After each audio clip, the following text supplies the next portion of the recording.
I'm just out on the Minster Marshes, and what I'm going to do is I'm going to put the drone up and just show you around to tell you about the area that National Grid want to destroy by bringing their C-Link cable in and building a converter station.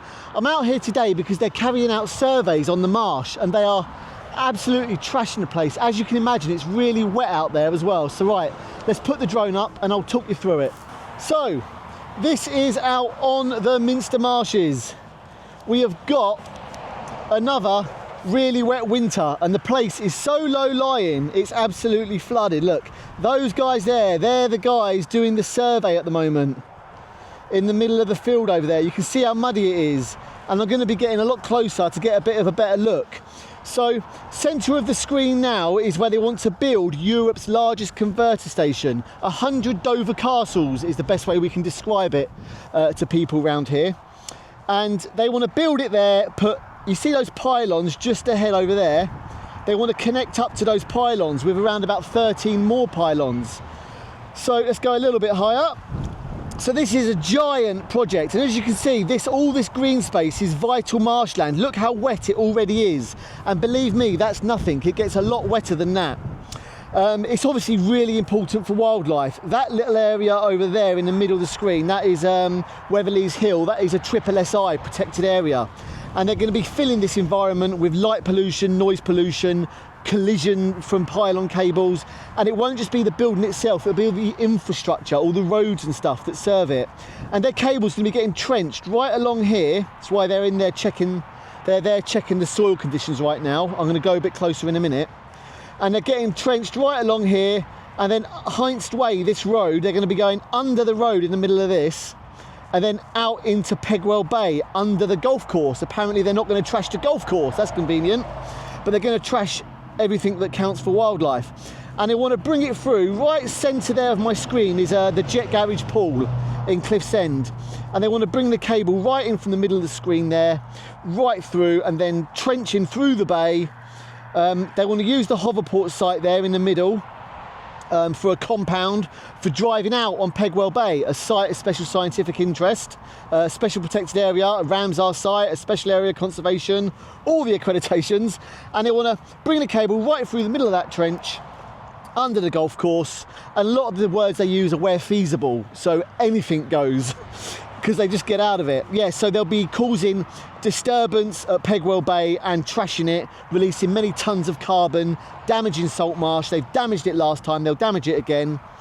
Right through here, that's Cliff's End in the middle. So Cliff's End is going to be the hardest hit village from this project, because they're going to be in the firing line for all this giant machinery, thousands of lorry loads of hardcore, road closures, footpath closures, no access to the hoverport, limited access, if access at all, down to the nature reserve, to Nord, to the petrol station. It's going to affect all those businesses. This is 7 days a week for over 4 years. This is big. So cable comes in along here. They've been doing archaeological digs in this field previous, but they're done now. Under this road, and then out here onto the marsh. I'm going to head off there now. Middle of the screen there is Jade Lake and Minster Lake. They're private fishing lakes owned by Canterbury Angling Association. And heading right down here into the bay. And those two fields right in the middle of the screen now are what's going to be built on. Now we are also struggling with what's called cumulative impact. They already want to put solar panels in here, a grid stability plant in here. I don't know how our sewage treatment works is ever going to expand when they surround it in industrial buildings. They also want to build on the other side of the river with a load of solar panels as well, so it's all going on. So yeah, these are the fields where they want to build it, these two big fields here. Zoom in a bit. So as you can see, look how wet it is now, and look at these guys. The farmers and landowners are not happy about this. They are absolutely trashing those crops. They're trashing those crops.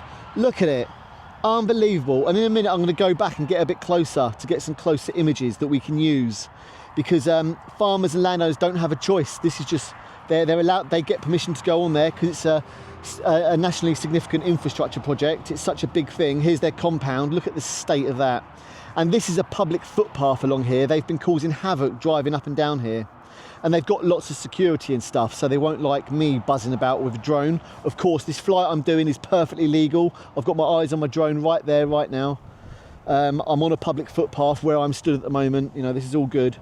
I'm licensed, insured, all the rest of it with the drone.